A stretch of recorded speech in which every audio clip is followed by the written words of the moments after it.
awal saya akan buat survey. Dan survey ni ada juga isu soalan berkenaan dengan etika.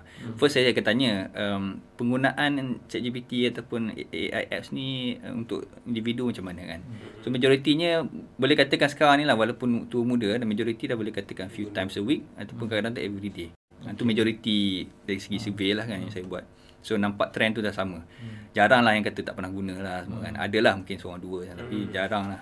So guna. Betul. Soalan yang seterusnya saya tanya, adakah menggunakan AI apps ni beretika atau tak? Interestingly dalam jawapan tu, sebab saya bagilah yes, no ataupun maybe.